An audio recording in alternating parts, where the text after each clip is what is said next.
Welcome to AAR pharmacy lectures. हम लोग discuss कर रहे थे फार्माकोविजिलेंस रूल्स 2022। तो रूल नंबर 10 हमारे पास है functions of PRAC।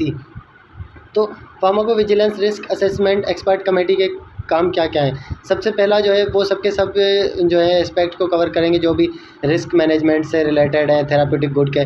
For example signal detection है, उसके अलावा असेसमेंट करना एडवर्स ड्रग रिएक्शन की रिस्क को, रिस्क मिनिमाइजेशन, और उसके अलावा जो भी कम्युनिकेशन होगी रिस्क से रिलेटेड एडवर्स ड्रग रिएक्शन की, वो सब कम्युनिकेशन जो है प्रोवाइड करना। इसके अलावा इनिशियल एनालिसिस करना और जो है प्रायोरिटाइजेशन करना सिग्नल की, मतलब कौन सा सिग्नल जो है ज़्यादा प्रायोरिटी वाला है जो NPC ने डिटेक्ट और वैलिडेट किए हुए हैं, तो उनमें से जो है उसकी प्रायोरिटाइजेशन करना। इसके अलावा जो भी कंसर्न होंगे इवाल्यूएशन डेटा के रिज़ल्ट के तहत, मतलब एक डेटा जब उन्होंने इवाल्यूएट किया फार्माकोविजिलेंस एक्टिविटीज़ का, फिर उसमें जो उन्हें कंसर्न्स मिले ना, वो NPC को रिकमेंड करेंगे कि वो जो है ना फार्माकोविजिलेंस स्टेक होल्डर्स को किसी भी तरह वो कंसर्न्स पहुंचा दें। फिर उन कंसर्न में चाहे न्यू कोई कॉन्ट्राइंडिकेशन हो ड्रग से रिलेटेड या थेराप्यूटिक गुड से रिलेटेड, कोई डोज़ जो है रिडक्शन हो कि भाई पहले रिकमेंडेड डोज़ इतना था, अब उससे इतना रिड्यूस कर दिया, या कोई जो है ना इंडिकेशन उसकी रोक दी जाए, तो इन सब के बारे में जो भी कंसर्न होगा वो NPC के थ्रू जो है आगे फार्माकोविजिलेंस स्टेक होल्डर तक पहुंचाया जाएगा। इसके अलावा वेरीफाई करेंगे कि जो सेफ्टी कंसर्न है ना थेराप्यूटिक गुड से रिलेटेड, वो सिर्फ उस स्पेसिफिक ड्रग से रिलेटेड है या उसकी पूरी क्लास से, मतलब वो जो ड्रग थी या थेराप्यूटिक गुड थी उसकी पूरी क्लास से रिलेटेड सेफ्टी कंसर्न है, और फिर उसी की जो है ना बेसिस पे वो आगे प्रोसीजर्स को एक्सटेंड करेंगे कि भाई सिर्फ एक ड्रग पे करना है या पूरी क्लास से रिलेटेड कंसर्न है। इसके अलावा ये इवाल्यूएट करेंगे जो भी पीरियाडिक बेनिफिट रिस्क इवाल्यूएशन रिपोर्ट है, या इसके अलावा फिर जो है रिस्क मैनेजमेंट प्लान है, उन्हें इवाल्यूएट और असेस करेंगे, और एक जो है ना पैनल एक्सपर्ट का बनाएंगे, या जो है एक रिपोर्टर जो है वो अपॉइंट करेंगे इस पर्पज़ के लिए कि वो जो है ना PBRER या RMP को जो है इवाल्यूएट और असेस करें। इसके अलावा जो भी रिपोर्टर होगा वो अपॉइंट किया जाएगा PRAC की जानिब से, जो भी उसके मेंबर्स हैं, मतलब जो PRAC के मेंबर्स हैं उन्हीं में से जो है किसी को एज अ रिपोर्टर अपॉइंट किया जाएगा, या जो है रेलेवेंट फील्ड का बंदा होगा जो भी मतलब प्रॉपर एडवाइस वगैरह के लिए अब बंदा रिक्वायर्ड है उस फील्ड से रिलेटेड, वो होगा कि वो जो है ना रिकमेंडेशन प्रिपेयर करे, एडवाइस दे जहाँ भी ज़रूरत हो। इसके अलावा जो है ना असेसमेंट रिपोर्ट, अगर जो है उस PRAC के जो भी रेज्ड इश्यूज़ हैं उनसे रिलेवेंट, ये सारी चीज़ें जो है वो रिपोर्टर प्रोवाइड करेगा। असेसमेंट और इवाल्यूएशन की बेस पे जो भी डेटा बेस था उसकी जब असेसमेंट और इवाल्यूएशन की जाएगी, या अगर कोई न्यू सिग्नल डिटेक्ट किया गया है और ये पता चलता है कि जो रिस्क है ना वो बेनिफिट्स को आउटवे कर रही है, मतलब रिस्क बहुत ज़्यादा है थेराप्यूटिक गुड की और बेनिफिट कम है, तो रिस्क जो है वो उसको आउटवे कर रहा है, तो वो जो है ना रिकमेंड करेंगे रेगुलेटरी या जो है ना कोई भी एक्शन लिया जाए, जो भी रेगुलेटरी एक्शन होगा या उसको ठीक करने के लिए जो भी नेसेसरी एक्शन रिक्वायर्ड होगा वो लिया जाए। कंसर्न बोर्ड को, कमेटी को, या जो भी डिवीजन है उसे बताया जाएगा कि भाई इसमें ये वेरिएशन की जाए, या इसे इस तरह से सस्पेंड किया जाए, रिवोक किया जाए, या जो है ना मार्केट से विड्रॉ कर लिया जाए, या इसके जो सेफ्टी स्पेसिफिकेशन है उनमें कोई चेंज किया जाए, या कोई और एक्शन जो भी रिक्वायर्ड है तो वो बताया जाएगा कि भाई हमने ये असेसमेंट और इवाल्यूएशन की है तो ये रिस्क इतनी ज़्यादा आ रही है इस थेराप्यूटिक गुड की, तो फिर इसमें ये चेंजेस की जाए। इसके अलावा रिकमेंड करेंगे रजिस्ट्रेशन बोर्ड को कि वो जो है ना अपना जिम्मेदारियां आयद करें रजिस्ट्रेशन होल्डर्स के ऊपर जो भी थेराप्यूटिक गुड रखते हैं, कि वो जो है ना पोस्ट ऑथराइजेशन या registration safety efficacy studies conduct करें। अगर हमें ये मिलता है कि भाई डेटा जब इवाल्यूएट कर रहे हैं कि भाई कोई सेफ्टी कंसर्न है इस डेटा के अंदर, मतलब उस ड्रग के यूज़ की वजह से कोई ना कोई सेफ्टी कंसर्न है, तो उस कंसर्न के बाद फिर वो जो है ना उस बोर्ड को कहेंगे कि भाई ये जो है ना जिम्मेदारियां आयद करते हैं रजिस्ट्रेशन होल्डर के ऊपर जिसकी भी थेराप्यूटिक गुड है, कि वो जो है पोस्ट ऑथराइजेशन उसकी स्टडीज़ कराएं, सेफ्टी और एफिकेसी स्टडीज़ जो भी हैं रिक्वायर्ड। इन केस के असेसमेंट और इवाल्यूएशन जो है PBRER की या RMP की और फाइनल रिपोर्ट जो पास की तरफ से आई है और पोस्ट ऑथराइजेशन एफिकेसी स्टडी या रिपोर्ट जो रिपोर्टर ने दी है। और ये मिलता है कि जो रिस्क है ड्रग से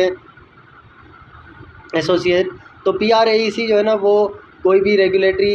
एक्शन ले सकती है और वो जो है ना वो एक्शन बताएगी कि कंसर्न बोर्ड को कि भाई ये एक्शन इनके अगेंस्ट लिया जाए, इसमें जो है ये रिस्क हमें मिली है PBRE की जो है रिपोर्ट के बाद या जो है RMP के बाद कोई भी रिपोर्टर की तरफ से पूरी फाइनल जो हमें डिटेल मिली है उसके अकॉर्डिंग अब इसमें ये जो है ना रिस्क मिल रही है इस ड्रग से रिलेटेड। तो फिर जो है PRAEC जो है वो रेगुलेटरी एक्शन रिकमेंड करेगी, जो भी उससे कंसर्न बोर्ड होगा, कमेटी होगी उसकी या डिवीज़न होगी। फिर उसमें क्या क्या चीज़ें हो सकती हैं, सस्पेंशन ऑफ लाइसेंस हो सकती है, रिवोकेशन हो सकती है या कैंसिलेशन हो सकती है रजिस्ट्रेशन। इसके अलावा मार्केट से विड्रॉ कर लिया जाए या जो है लेबल चेंज किया जाए या सेफ्टी स्पेसिफिकेशन जो उसके बताए गए हैं ड्रग के वो चेंज किए जाए, या इस तरह का जो भी एक्शन रिक्वायर्ड होगा वो जो है बताया जाएगा अप्रोप्रिएटली। इसके अलावा कोई भी फार्माकोविजिलेंस रेलेवेंट डिसीजन अगर कोई दूसरे कंट्री की, रीजन की या कोई इंटरनेशनल बॉडीज़ की हैं तो उन्हें कंसीडर और रिकॉग्नाइज़ करेगा कि भाई ये अप्रोप्रिएट हैं, तो उन्हें जो है पाकिस्तान के अंदर इम्प्लीमेंट कराया जाएगा। अब उनमें कौन कौन सी हो सकती हैं फार्माकोविजिलेंस रिलेवेंट डिसीजन जो दूसरे कंट्रीज़ की पाकिस्तान में इम्प्लीमेंट की जा सकती हैं। सबसे पहला, अगर कोई भी जो है ना अप्रूव्ड इंडिकेशन में मॉडिफिकेशन की जाए, मतलब किसी थेराप्यूटिक गुड की या ड्रग की जो अप्रूव्ड इंडिकेशन थी उसमें मॉडिफिकेशन की गई या उसे रिमूव किया गया सेफ्टी रीजंस की वजह से, तो वो इम्प्लीमेंट करा सकते हैं। इसके अलावा कोई कॉन्ट्रा इंडिकेशन ऐड की गई है तो वो ऐड करा सकते हैं। इसके अलावा अगर कोई पोस्ट ऑथराइजेशन सेफ्टी या एफिकेसी स्टडीज़ जो हैं वो कंडक्ट कराई जा रही हैं सेफ्टी रीजंस की वजह से, तो उन्हें भी इम्पोज़ कराना ये जो है पाकिस्तान में इम्प्लीमेंट करा सकते हैं। इसके अलावा मेजर चेंजेस हों कोई भी स्टेटमेंट के अंदर, थेराप्यूटिक ड्रग की जो इन्फॉर्मेशन होती है लाइक कोई वार्निंग है, प्रिकॉशन है, एडवर्स रिएक्शन से रिलेटेड कोई भी स्टेटमेंट है तो उसमें जो है अगर मेजर चेंज है तो वो। इसके अलावा विदड्रॉ या सस्पेंड हुआ है कोई भी थेराप्यूटिक ड्रग या गुड किसी और कंट्री में सेफ्टी रीजंस की वजह से। इसके अलावा कोई और सेफ्टी इंफॉर्मेशन या डिसीजन जो भी जो है ये बॉडी समझे कि भाई ये अप्रोप्रिएट है, हम इसे इम्प्लीमेंट कराएं पाकिस्तान के अंदर भी, ताकि जो है पब्लिक हेल्थ को यकीनी बनाया जा सके। इसके अलावा जहाँ भी जो है पॉसिबल होगा अपनी जो है साइंटिफिक रिकमेंडेशन या एडवाइस में इत्तेफाक राय देंगे। अगर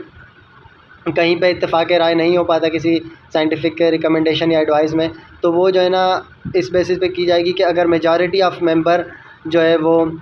उसके हक़ में वोट दे दें। मतलब ये कि अगर फेवरेबल वोट्स आ जाते हैं एटलीस्ट हाफ़, मतलब टोटल मेंबर का अगर हाफ़ से ज़्यादा जो है टोटल मेंबर के अगर आ जाते हैं एक साइड पे उसके हक़ में रिकमेंडेशन या एडवाइस के हक़ में, तो फिर उसे जो है अडॉप्ट कर लिया जाएगा उस साइंटिफिक रिकमेंडेशन या एडवाइस को। अगर जो है मेजॉरिटी वोट आ जाते हैं, जो भी PRAEC के मेंबर्स हैं उनकी मेजॉरिटी अगर वोट कर देती है। इसके अलावा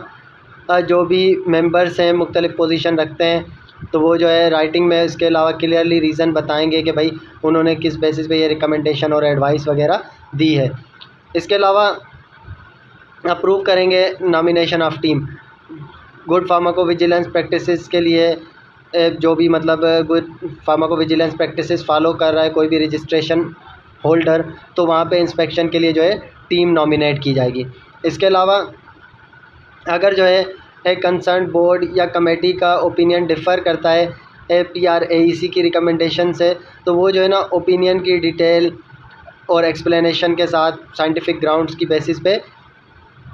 और उन डिफरेंसेस के साथ साथ जो है दे सकती है। मतलब कि जो रिकमेंडेशन PRAEC की थी और फिर बोर्ड ने या कमेटी ने जो है उस PRAEC की रिकमेंडेशन से हट के कोई ओपिनियन दिया है, तो फिर उसकी जो है ना पूरी डिटेल एक्सप्लेनेशन साइंटिफिक ग्राउंड्स की बेसिस पे होंगी, जो भी डिफरेंस है और साथ में रिकमेंडेशंस भी होंगी। Rule number 11, obligations of registration holder. Registration holder पे अब क्या क्या ज़िम्मेदारियाँ आ जाती है। हर रजिस्ट्रेशन होल्डर जो है ना वो इस्टेब्लिश करेगा फार्माकोविजिलेंस सिस्टम, ताकि जो है ना फार्माकोविजिलेंस एक्टिविटीज़ को फुलफ़िल किया जा सके जो भी डायरेक्शंस दी गई हैं NPC की जानिब से उसके अकॉर्डिंगली। इसके अलावा ये जो है ना इवालुएट करेंगे इंफॉर्मेशन को साइंटिफिकली। इसके अलावा जो है कंसीडर करेंगे ऑप्शंस के भाई रिस्क मिनिमाइज़ की जा सके या जो है ना रिस्क को प्रिवेंट किया जा सके। तो उसके लिए जो भी ऑप्शंस होंगे उन्हें देखा जाएगा कि भाई प्रॉपरली इस तरह के ऑप्शंस रखे जाएंगे, रिस्क कम से कम हो या उन्हें प्रिवेंट किया जा सके, तो उसके लिए अप्रोप्रिएट मेयर्स लिए जाएंगे। रजिस्ट्रेशन होल्डर उसके अलावा जो है ना कलेक्ट करेंगे, रिकॉर्ड करेंगे, स्टोर करेंगे और मेंटेन करेंगे या एनालाइज भी करेंगे जो भी एडवर्स इवेंट से रिलेटेड हमारे पास डेटा होगा। एडवर्स इवेंट के अलावा एडवर्स इवेंट जो इम्यूनाइजेशन की वजह से होता है या एडीआरस होते हैं, सब थेराप्यूटिक गुड्स के जो भी उस जो है ना रजिस्ट्रेशन होल्डर के नाम से हैं, रजिस्टर्ड हैं, ताकि उनकी जो है ना सेफ्टी को मॉनिटर किया जा सके। तो इसलिए उनके सब एडवर्स इवेंट या जो भी एडीआरस वगैरह जो भी चीज़ें आती हैं उनका रिकॉर्ड कलेक्ट भी करेंगे और उसे जो है ना प्रॉपरली मेंटेन और एनालाइज भी कर रहे होंगे। इसके अलावा रजिस्ट्रेशन होल्डर जो है ना वो एनपीसी को फार्माकोविजिलेंस डेटा रिपोर्ट करेगा, चाहे फिर ज़ीरो इवेंट्स भी हैं तो एज़ पर जो भी उनका अप्रूव फॉर्मेट होगा ड्रैप की तरफ से और जो टाइमलाइंस प्रोवाइड की गई होंगी इन रूल्स के अंदर, तो उसके अकॉर्डिंग जो है ना वो एनपीसी को फार्माकोविजिलेंस डेटा देगा। चाहे फिर कोई इवेंट ना भी हो, ज़ीरो इवेंट्स भी हो, तो वो भी जो है रिपोर्ट देनी होगी। रजिस्ट्रेशन होल्डर जो है वो अपॉइंट करेगा कोई भी क्वालिफाइड पर्सन फार्माकोविजिलेंस के लिए, ठीक है, QPPV qualified person for pharmacovigilance, उसका जो है एक्सपीरियंस भी हो और प्रॉपर जो है क्वालिफ़िकेशन भी हो जो ड्रैप ने डिफ़ाइन की गई है। वो जो है रिस्पॉन्सिबल होगा कि फार्माकोविजिलेंस सिस्टम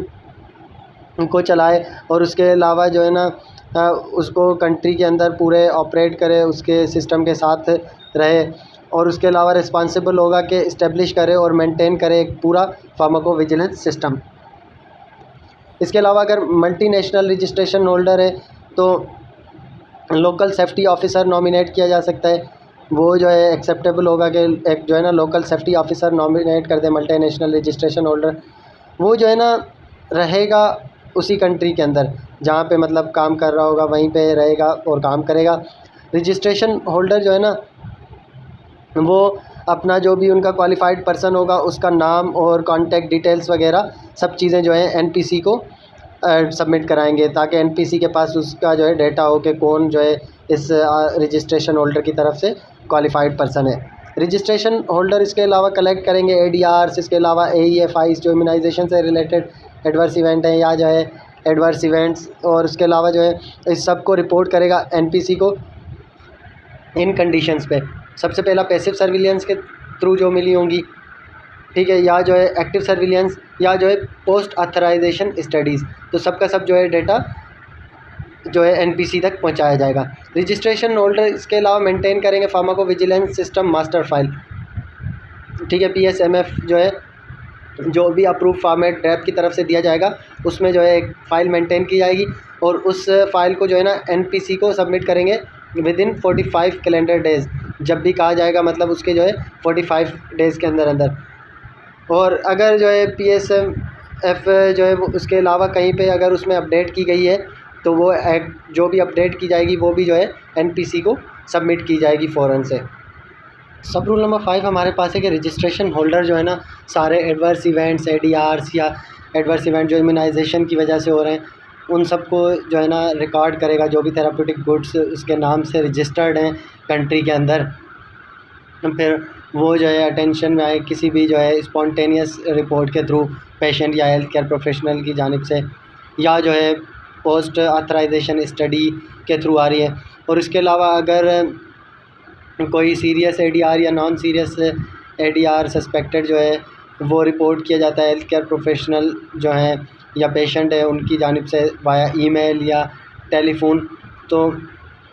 ऐसा नहीं है कि उन्हें रिफ्यूज़ कर दे, उन्हें कंसीडर ही ना करें, तो उन्हें भी जो है कंसीडर किया जाए और उसके बाद जो है जो भी ड्रैप का फॉर्मेट है अप्रूव उस फॉर्मेट में ड्रैप को सबमिट कराएं। अब ये चीज़ें हैं उस फॉर्मेट और उसमें सबमिट किस तरह से कराएगा। एनपीसी डेटाबेस जो है ना उसमें ये सबमिट कराएंगे एडवर्स इवेंट की या ADR की या एडवर्स इवेंट जो इम्यूनाइजेशन की वजह से हो रहा है उसकी रिपोर्ट्स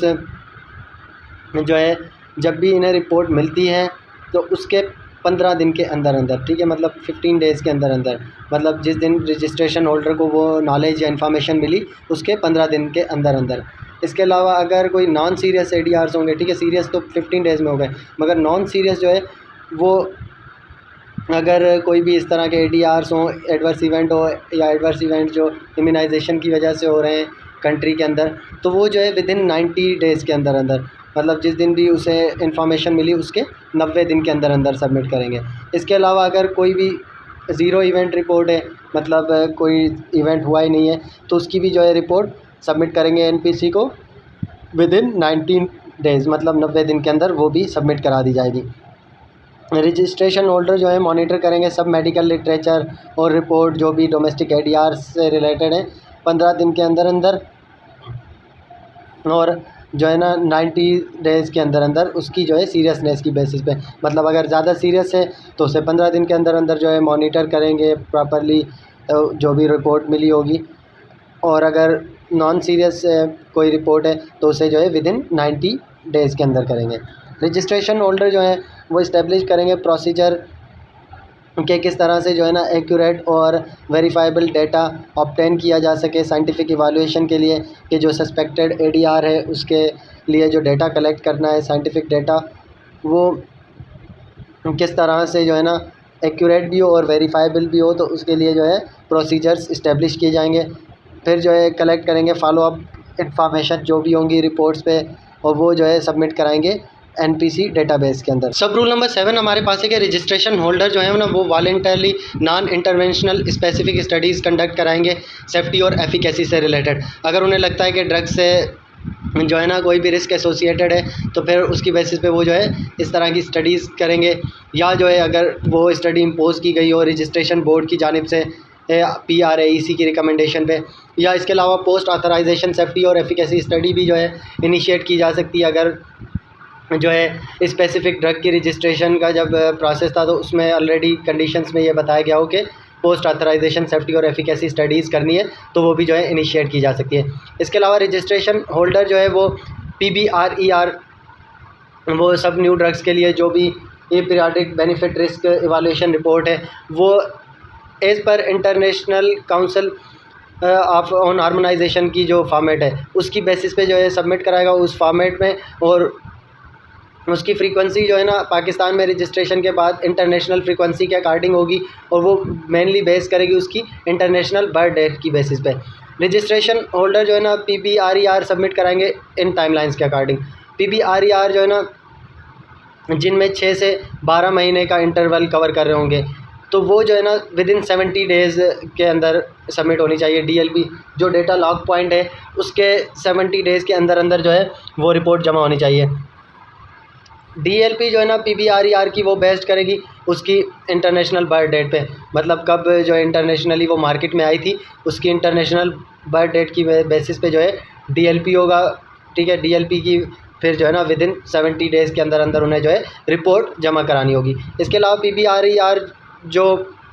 12 महीने से ज़्यादा का डेटा रखती है, मतलब जिसमें जो है इंटरवल 12 महीने से ज़्यादा का होगा, तो वो जो है विदिन 90 डेज़ के अंदर, मतलब जो भी डेटा लॉग पॉइंट का दिन होगा उसके 90 डेज़ के अंदर अंदर जो है वो सबमिट होनी चाहिए। एडहोक PBRER जो भी है वो विदिन 90 कैलेंडर डेज़ जो भी डेटा लॉग पॉइंट होगा उसके जो है 90 दिन के अंदर, अनलेस के जो है ना कोई और स्पेसिफाइड रिक्वेस्ट हो कि भाई एडहोक रिक्वेस्ट के अंदर कोई और स्पेसिफाई हो को इतने दिन के अंदर देनी है। एडहोक PBRER जो है ना रिपोर्ट्स हैं, ऐसी रिपोर्ट्स हैं जो आउटसाइड द रूटीन रिपोर्टिंग है, मतलब रूटीन रिपोर्टिंग रिक्वायरमेंट्स जो है ना उनसे हट के हैं। वो जो है स्पेसिफ़िकली कोई रिक्वेस्ट की गई है रजिस्ट्रेशन बोर्ड की जानिब से या NPC की जानिब से सेफ्टी रिस्क की वजह से या किसी और रीज़न की वजह से, तो वो कहलाती है हमारे पास एडहोक PBRER, मतलब ये जो है रूटीन रिपोर्टिंग रिक्वायरमेंट से हट के रिपोर्ट्स हैं। जहाँ भी एक एडहोक रिपोर्ट रिक्वेस्ट की जाएगी और जो है ना PBR अगर जो है प्रिपेयर नहीं किया जा रहा नंबर ऑफ़ ईयर्स के लिए, तो फिर जो है ना एक कम्प्लीटली न्यू रिपोर्ट जो है ना वो रजिस्ट्रेशन होल्डर बनाएगा, मतलब कि एक ड्रग का PBRER काफ़ी सालों से नहीं बनाया जा रहा था और उसके लिए एडहोक रिपोर्ट अगर मांगी गई है तो उसके लिए जो है कम्प्लीटली न्यू रिपोर्ट जो है वो बनाएंगे रजिस्ट्रेशन होल्डर। सब रूल नंबर 10, अब जो भी हमारे पास सब रूल नंबर 8 के अंदर बताई गई हैं कि रजिस्ट्रेशन होल्डर को जो PBRER सबमिट करानी है जेनरिक ड्रग के लिए या ऐसी ड्रग्स जिनका जो है वेल इस्टेब्लिश यूज़ है, या अल्टरनेटिव मेडिसन या मेडिकल डिवाइसेस वगैरह, तो वो तभी होगा कि जब जो है ना वो रजिस्ट्रेशन के अंदर, मतलब जो कंडीशंस थी रजिस्ट्रेशन की, ये उनके अंदर बताया गया हो, या जो है कंसर्न बोर्ड या कमेटी की तरफ से रिक्वायर्ड हो, या एनपीसी की तरफ से रिक्वायर्ड हो कि भाई हमें जो है ये पीपीआरईआर रिपोर्ट चाहिए इस ड्रग से रिलेटेड। वो किस बेसिस पे होगी कि भाई कंसर्न है फार्माकोविजिलेंस से रिलेटेड, कि भाई उसकी पीरियाडिक सेफ्टी रिपोर्ट्स कम है एक्टिव सब्सटेंस से रिलेटेड रजिस्ट्रेशन के बाद। अदरवाइज़ उसकी जो है ना कोई ज़रूरत नहीं है कि पीपीआरईआर जो है वो सबमिट कराई जाए इन थेराप्यूटिक गुड्स की। मतलब अनटिल एंड अनलेस जब तक कोई इस तरह की कंडीशंस नहीं होंगी रजिस्ट्रेशन के अंदर, या जो है कंसर्न बोर्ड या कमेटी या एनपीसी की तरफ से रिक्वायर्ड नहीं होगा, तब तक जो है जो सब रूल नंबर 8 के अंदर हमें बताई गई हैं कि पीपीआरईआर सबमिट कराया जाएगा, तो वो सबमिट कराने की ज़रूरत नहीं है। सब रूल नंबर 11, रजिस्ट्रेशन होल्डर जो है ना वो रजिस्ट्रेशन बोर्ड को आरएमपी सबमिट कराएगा सब न्यू ड्रग्स के लिए, ठीक है। रिस्क मैनेजमेंट प्लान जो भी न्यू ड्रग्स का होगा उसकी जो है ना वो ज़रूर जमा कराएगा along with drug registration application. इसके अलावा जो है एडहॉक आरएमपी भी सबमिट कराया जा सकता है रजिस्ट्रेशन होल्डर की तरफ से, आइदर वॉलंटरली वो खुद करा रहा है, या जो है एनपीसी या पीआरएईसी की तरफ से मांगा गया है कि भाई हमें जो है एडहॉक आरएमपी भी चाहिए, तो किसी स्पेसिफ़िक इशू की वजह से ये स्पेसिफ़िक सेफ्टी इशू आ रहा है, तो वो भी जो है एडहॉक आरएमपी भी सबमिट कराया जा सकता है। सब रूल नंबर 12, रजिस्ट्रेशन होल्डर जो है ना वो एनपीसी को रिपोर्ट करेंगे, या जो भी कंसर्न बोर्ड या कमेटी है कि कोई भी अगर सिग्निफिकेंट सेफ्टी इशू आइडेंटिफाई होता है किसी ड्रग से रिलेटेड, तो एज़ सून एज़ पॉसिबल जितना हो सकेगा वो जो है इन्फॉर्म करेंगे कंसर्न बोर्ड को, कमेटी को, एनपीसी को, इन सबको विदिन 15 डेज़ के अंदर अंदर, जैसे उन्हें इशू का पता चलता है। रजिस्ट्रेशन होल्डर इसके अलावा जो है ना एनपीसी को कोई भी अगर न्यू रिस्क आती है, या जो है कोई रिस्क चेंज हो गई है ड्रग के अंदर जो रिस्क बेनिफिट बैलेंस को इम्पेक्ट कर रही है, तो वो भी जो है फ़ौरन से एनपीसी को बताएंगे रजिस्ट्रेशन होल्डर कि भाई इस ड्रग के अंदर अब ये ऐसा इवेंट आ रहा है जिसकी वजह से कोई इसमें न्यू रिस्क बन रही है, या जो ऑलरेडी इसकी रिस्क थी वो अब बढ़ गई है, तो रिस्क टू बेनिफिट बैलेंस जो था उस पर इम्पैक्ट कर रहे हैं। सब रूल नंबर 13 हमारे पास है कि कोई भी इस तरह की रिपोर्ट जो एडवर्स आउटकम आ रही हो ओवरडोज की वजह से, abuse, misuse, of level use की वजह से, ऑक्यूपेशनल एक्सपोजर, या जो है मेडिकेशन एरर की वजह से किसी भी थेराप्यूटिक गुड की, तो इस तरह की जो है रिपोर्ट